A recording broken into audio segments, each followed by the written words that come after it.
क्या आपने कभी सोचा है कि जब कोई देश कमजोर पड़ता है तो दुनिया की सबसे बड़ी ताकतें उसके साथ क्या कर सकती हैं? हाल ही में कुछ ऐसा हुआ जिसने पूरी दुनिया को चौंका दिया। अमेरिका ने एक गुप्त सैन्य ऑपरेशन चलाकर वेनेजुएला के राष्ट्रपति निकोलस मादुरो और उनकी पत्नी को हिरासत में ले लिया। अमेरिका ने कहा कि मादुरो पर ड्रग तस्करी, आतंकवाद से जुड़े होने और भारी भ्रष्टाचार के आरोप हैं। लेकिन वेनेजुएला और कई दूसरे देशों ने इसे सीधा सीधा अपहरण और अंतर्राष्ट्रीय कानून का उल्लंघन बताया। इस घटना ने एक बात बिल्कुल साफ कर दी, अगर आप कमजोर हैं, अगर आपकी अर्थव्यवस्था टूटी हुई है, अगर आपकी राजनीति अस्थिर है, तो कोई भी ताकतवर देश आपके भविष्य का फैसला कर सकता है। अब सवाल यह है, वेनेजुएला यहाँ तक पहुंचा कैसे?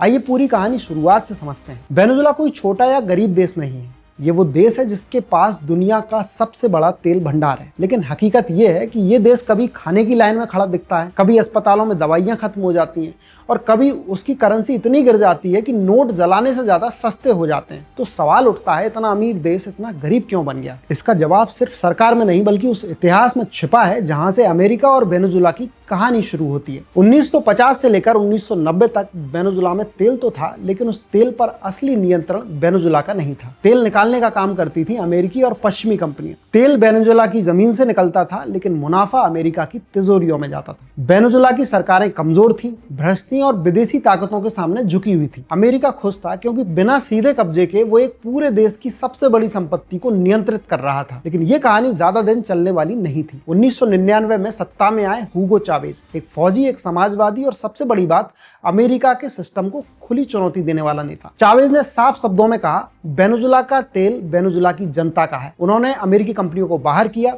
तेल उद्योग को राष्ट्रीय संपत्ति घोषित किया और उस पैसे से गरीबों के लिए शिक्षा, स्वास्थ्य और राशन योजनाओं की शुरुआत की। पहली बार आम जनता को लगा कि सरकार उनके लिए काम कर रही है। लेकिन अमेरिका को यह बिल्कुल पसंद नहीं आया। 2002 में अचानक हुगो चावेज के खिलाफ तख्ता पलट हो गया। सेना का एक हिस्सा बगावत कर बैठा। चावेज को हिरासत में लिया गया और नई सरकार की घोषणा कर दी गई। लेकिन कहानी यहीं खत्म नहीं हुई। 48 घंटे के अंदर लाखों लोग सड़कों पर उतर आए। सेना का बड़ा हिस्सा जनता के साथ खड़ा हो गया और चावेज वापस सत्ता में लौट आए।